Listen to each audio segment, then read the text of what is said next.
Hey all எல்லாருக்கும் வணக்கம். Video Tamil பார்த்தா வந்திருப்பீங்க. ஸோ நீங்க மேக்ஸிமம் மதர் அந்த மாதிரி இருக்கதா வாய்ப்பு இருக்கு. மதர்ஹுட் எப்படி இருக்கும்? ரொம்ப ஜாலியா வீட்ல எப்பவுமே ஜாலியா குழந்தைங்க கூட விளையாண்டுக்கிட்டு டிவி பார்த்துட்டு நல்லா பிடிச்சதெல்லாம் சாப்பிட்டுட்டு அப்படிதானே நினைச்சிட்டு இருக்கேன். எல்லாருமே அப்படிதானே நினைச்சிட்டு இருக்காங்க நம்மளை பத்தி. ஆனா நமக்கு தான் தெரியும் நம்ம எவ்வளோ ஸ்ட்ரெஸ் ஹேண்டில் பண்றோம் அப்படிங்கிறது நமக்கு தான் தெரியும். இந்த வீடியோவை ஆண்கள் பார்த்துட்டு இருந்தீங்க அப்படின்னா ஸ்கிப் பண்ணிட்டு போகாதீங்க. வீடியோ ஃபுல்லா பாருங்க. உங்க வீட்ல உங்க ஒய்ஃப் இல்ல சிஸ்டர்ஸ் குழந்தை பிறந்ததுக்கு அப்புறம் ஒரு நிறைய சேஞ்ச் அவங்ககிட்ட நீங்க ஃபீல் பண்ணிருப்பீங்க. ஏன்னு உங்களுக்கு புரியாது. புரிஞ்சுக்கவும் நீங்க ட்ரை பண்ணிருக்க மாட்டீங்க. அப்படி இருந்தீங்க அப்படின்னா ஃபுல்லா இந்த வீடியோவை பாருங்க. அது ஏன்னு உங்களுக்கு புரியும். ஓகே.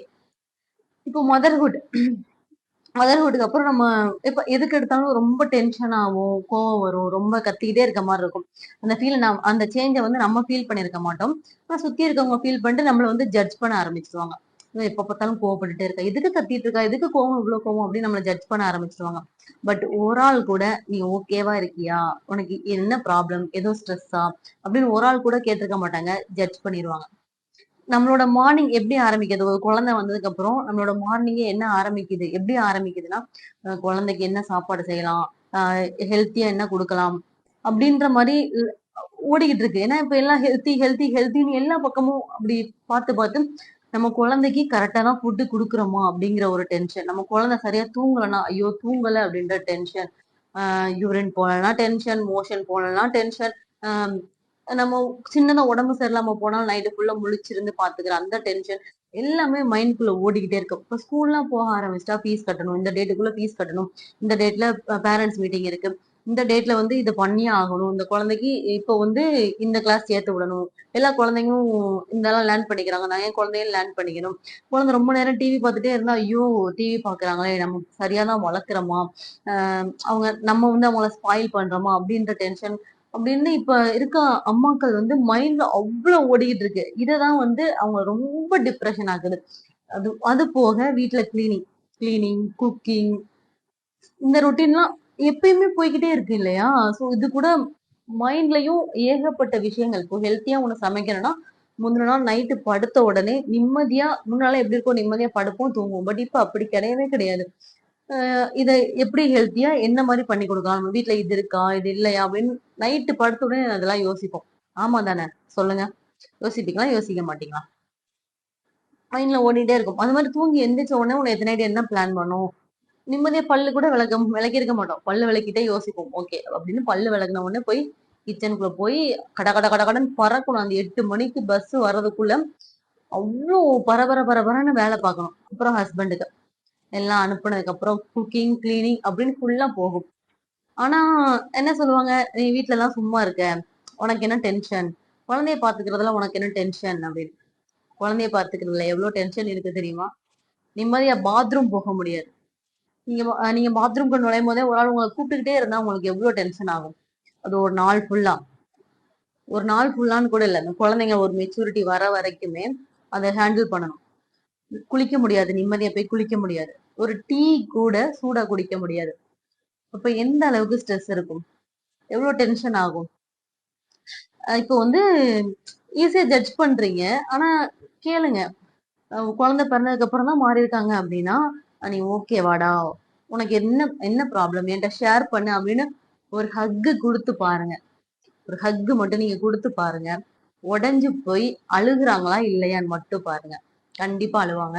ஏன்னா அவ்வளோ ஸ்ட்ரெஸ். அத வந்து ப்ராப்பரா காட்ட தெரியாது. நம்ம சொன்னாலும் புரியாது.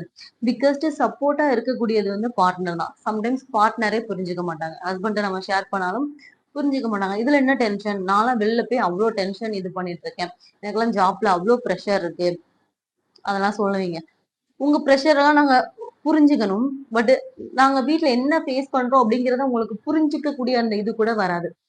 ஏன் அப்படின்னா, இவங்க வீட்ல தான் இருக்காங்க. வீட்டுக்குள்ள இப்படி என்ன டென்ஷன் இருக்க போகுது? குழந்தைய பார்த்துட்டு இருக்கிறதுல அப்படி என்ன டென்ஷன் இருக்க போகுது? அப்படின்னு ஒரு மைண்ட் செட். வீட்டு வேலை பார்க்கணும். வீடு கிளீனா இல்ல அப்படின்னா, அதுக்கு வேற 1008 கேள்வி. ஏன்? ஏன் இப்படி போட்டிருக்கீங்க? ஏன் இப்படி பண்றீங்க? அப்படின்னு. இது ஏன் அப்படி இருக்கு? இது ஏன் அப்படி இருக்கு? வீடு பாத்தியா அவ இப்படி வச்சிருக்கா? அப்படின்னு ஒரு குழந்தை இருக்க அம்மாவ நீங்க ஜட்ஜ் பண்றீங்க அப்படின்னா, நீங்க போய் அவங்க குழந்தைய பார்த்துக்கோங்க. அவங்க வந்து வீட்ட நல்லா நீட்டா வச்சிருப்பாங்க. நீங்க போய் ஃபுல் டைமா உங்க குழந்தைய பார்த்துக்கோங்க. அது உங்களால முடியாது அப்படியா? ஆ. அது உங்களால முடியாது அப்படின்னா தயவு செஞ்சு ஜட்ஜ் பண்ணாதீங்க. வீடு ஏன் கிளீனா இல்ல அப்படின்னு ஒரு அம்மாவை ஜட்ஜ் பண்ணவே பண்ணாதீங்க. இப்ப நம்ம நிறைய யூடியூப் வீடியோஸ் எல்லாம் பாக்குறோம். பெர்ஃபெக்ட் மாமு அப்படின்னு சொல்லிட்டு நிறைய ஒரு இது காட்டுறாங்க. கண்டிப்பா அப்படி கிடையவே கிடையாது. பெர்ஃபெக்ட் மாம்லாம் கிடையவே கிடையாது. சரியா? அவங்க நம்ம என்ன பார்க்கணும்னு நினைக்கிறோமோ அது மட்டும் தான் காட்டுவாங்க. பெர்ஃபெக்ட் மாமாலாம் இருக்க முடியாது. நமக்கு கோவம் வரும், குழந்தைங்கள கத்துவோம், திட்டுவோம், அடிப்போம், எல்லாமே பண்ணுவோம்.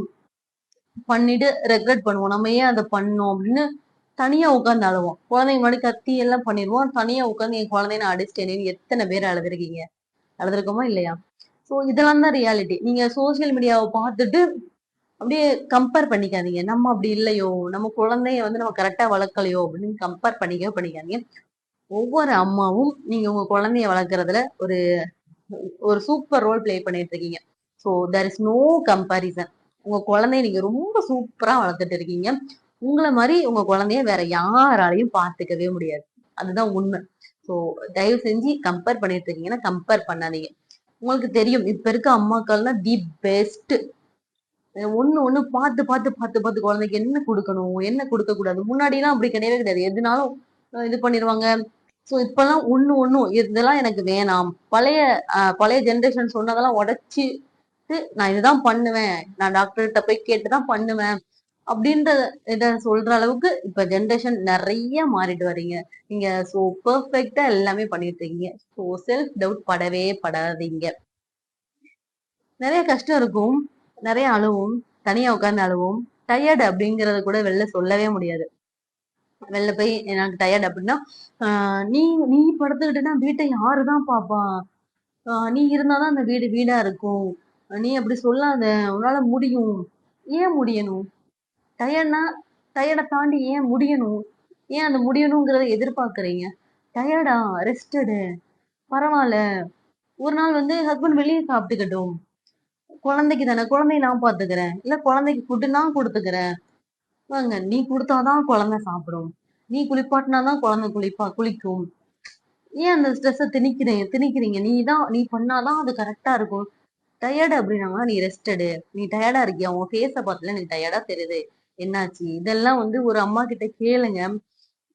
உங்க மென்டல் ஸ்ட்ரெஸ் அப்படியே வச்சிருந்து அது வந்து ரொம்ப ரொம்ப டிப்ரெஷன் ஆயிடும். ஏன்னா முன்னாடி மாதிரி கிடையவே கிடையாது. இப்ப இருக்க அம்மாக்கள் எல்லாம் ரொம்ப ஃப்ரீடமா நாங்க பாத்துட்டோம் நிறைய.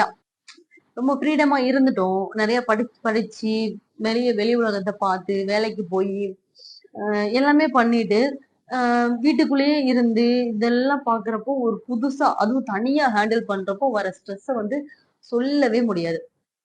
அதை எப்படி சொல்லன்னு கூட எனக்கு தெரியல. நான் அந்த ஸ்ட்ரெஸ்ஸ நிறைய ஹேண்டில் பண்ணியிருக்கேன். ஸோ அதனால எனக்கு வந்து அது புரிஞ்சுக்க முடியுது. ஒரு குட்டி ஸ்டோரி சொல்றேன். ஒரு அம்மா வந்து கிச்சன்ல அழுதுட்டே வந்துட்டு வேலை பார்த்துட்டு இருக்காங்க. குழந்தை வந்து பார்த்துட்டு கேக்குது.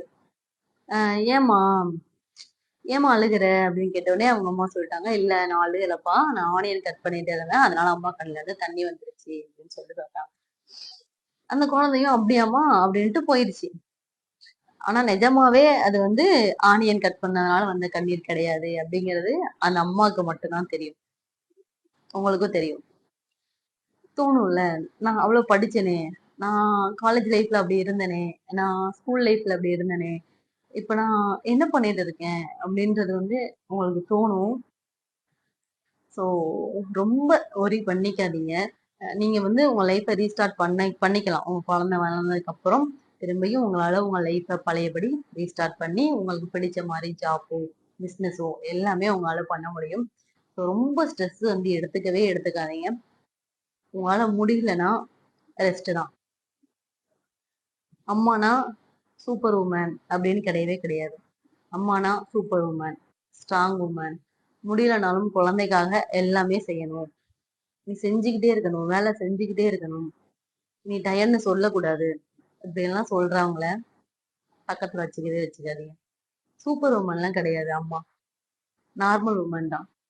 அவங்களுக்கும் டயர்ட் ஆகும். அவங்களுக்கும் ரெஸ்ட் தேவைப்படும். அவங்களும் பாவம். அவங்களுக்கும் கை வலிக்கும், கால் வலிக்கும், டென்ஷன் ஆகும். ஸோ புரிஞ்சுக்கோங்க. உங்க ஒய்ஃப் கத்துறாங்க, சண்டை போடுறாங்க, டென்ஷன் ஆகுறாங்க அப்படின்னு நினைச்சிட்டு இருக்க ஹஸ்பண்டா இருந்தீங்கன்னா, அவங்க மைண்ட் அளவுல பிசிக்கலாவும் டயர்ட் ஆயிட்டு மென்டலியும் அவங்க ரொம்ப ஸ்ட்ரெஸ் ஃபேஸ் பண்ணிட்டு இருப்பாங்க. ஸோ ஒரு நாள் நான் சமைக்கிறேன்ப்பா, நான் உனக்கு இந்த ஹெல்ப் பண்றேன்ப்பா அப்படின்னு சொல்லிட்டு ஹெல்ப் பண்ணுங்க. வெளில கூட்டு போங்க. வீட்டுக்குள்ளேயே இருக்கிறதுனால கூட டென்ஷன் ஆகும். அடிக்கடி வெளில கூட்டு போங்க. சும்மா ஒரு வாக்கிங் போயிட்டு வாங்க. மதர்ஹுட் வந்து மதர்ஹுட் வந்து நினைச்சிட்டு இருக்க மாதிரி ஹாப்பியான ஜேர்னியும், ஹாப்பி தான். ஹாப்பி மட்டுமே இருக்க ஜேர்னியும், டென்ஷனே இல்லாம ஜாலியா இருக்க ஜேர்னியும் கிடையவே கிடையாது. ரொம்ப ரொம்ப ரொம்ப டஃபஸ்ட் பார்ட். நிறைய மைண்ட்ல ஓடி ரொம்ப ஸ்ட்ரெஸ் ஏத்திக்கிட்டு இருக்க ஒரு பார்ட். கூட கொஞ்சம் போயிட்டு இதை இப்படி பண்ணிருக்கலாம். உன் குழந்தை வெயிட் ஏறல, நீ ஒழுங்கா ஃபீட் பண்றியா, ஒழுங்கா சாப்பாடு கொடுக்குறியா, நீ ஒழுங்கா தண்ணி கொடுக்குறியா? என் குழந்தை தானே, என் குழந்தைய பார்த்துக்க எனக்கு தெரியும்ல. என் குழந்தை ஒல்லியா இருந்தா அதோட பிரச்சனை எதுக்கு, யாருக்கு? எனக்கு தானே. உங்களுக்கு ஒண்ணு அதால பிரச்சனை கிடையாது. அப்புறம் ஏன் ஏன் இவ்வளவு கொஸ்டின்ஸ் கொண்டு போய் ஒரு அம்மா கிட்ட ஏன் வைக்கணும்? ஆஹ் உன் குழந்தை இன்னும் பேசலையா, உன் குழந்தை இன்னும் நடக்கலையா, தவக்கலையா, உட்காரலையா, உட்கார விழலையா, ஏன் இன்னும் பண்ணல? ஒவ்வொரு குழந்தைங்களும் டிஃப்ரெண்ட். ஒவ்வொரு குழந்தைங்களும் டிஃப்ரெண்ட். ஒரு குழந்தை 3 மாசத்துல குப்பரை விழுந்துச்சுன்னா இன்னொரு குழந்தையும் அதே மாதிரி குப்பரை விழணும்னு அவசியமே கிடையாது. அப்படி நடக்கவும் நடக்காது. சரியா? ஸோ என் என் குழந்தை, நான் என் பேரெல்லாம் அப்பயே இது பண்ணிட்டான் அப்படின்னு யாருக்கிட்டையும் கம்பேர் எல்லாம் பண்ணாதீங்க. ஒவ்வொரு குழந்தையும் டிஃப்ரெண்ட்.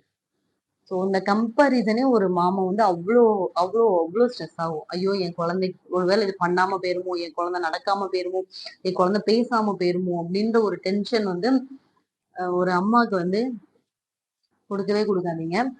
ஓகே, வீடியோ ஃபுல்லா பார்த்துருந்தீங்க அப்படின்னா நீங்க உங்களோட அம்மாவுக்கு தேங்க்ஸ் சொல்லியிருக்கீங்களா? கடைசியா எப்ப சொன்னீங்க அப்படின்னு சொல்லிட்டு மறக்காம சொல்லுங்க. என்ன கேட்டீங்கன்னா நான் சொன்னதே கிடையாது. நான் நிறைய கோவப்பட்டிருக்கேன். நிறைய என்ன சொல்றது? நிறைய கோவப்பட்டிருக்கேன். எங்க அம்மாட்ட திட்டியிருக்கேன். So I regret. எங்க அம்மா வந்து எங்க அம்மா தான் வேலைக்கு போவாங்க. பக்கத்துல இருக்க மில்லுக்கு தான் வேலைக்கு போவாங்க. அப்படிதான் வந்து வளர்த்தாங்க, படிக்க வச்சாங்க. எம்சிஏ வரைக்கும் படிச்சு முடிச்சு வளர்த்து படிக்க வச்சாங்க. ஸோ அவங்க எவ்வளோ ஸ்ட்ரெஸ் ஃபேஸ் பண்ணியிருப்பாங்க. ஒரு சில டைம் நார்மலா ஏதாவது பேசினா கூட வந்து அவங்க கஷ்டப்படுவாங்க. அப்போலாம் அது எனக்கு புரியல. பட் இப்போ புரியுது. சாரி ஃபார் எவ்ரிதிங்மா. நீங்க உங்க அம்மாட்ட சாரி கேட்கணும்னா வீடியோ கீழே சாரி கேட்டுருங்க. அண்ட் தேங்க்ஸும் சொல்லிருங்க. மதர்ஹுட் ஈஸி இல்ல. சுத்தி இருக்கவங்க ஒரு அம்மாவை போய் நோண்டிக்கிட்டே இருக்காதீங்க. ப்ளீஸ் கொஞ்சமாவது ஹாப்பியா இருக்க விடுங்க. முடிஞ்சா ஹெல்ப் பண்ணுங்க. இல்லைன்னா அமைதியா உங்க வேலையை மட்டும் நீங்க பார்த்துட்டு போயிட்டே இருங்க. ஓகே. அப்புறம் மாமிஸ் டென்ஷன்லாம் ஆகக்கூடாது. ஓகே. நம்ம வீடு எப்படி இருந்தாலும் பரவாயில்ல, இருக்கட்டும். ஓகே. உங்களுக்கு டயர்டா இருந்தா கண்டிப்பா ரெஸ்ட் எடுங்க. ஹஸ்பண்ட் ஹெல்ப்பை கண்டிப்பா வாங்கிக்கோங்க. தூங்காம இருக்காதீங்க. ஸ்ட்ரெஸ் ஆகாதீங்க. கம்பேர் பண்ணாதீங்க. நான் இருக்கேன். Biggest hug mommies. Love you. Love you to all the mom. Love you.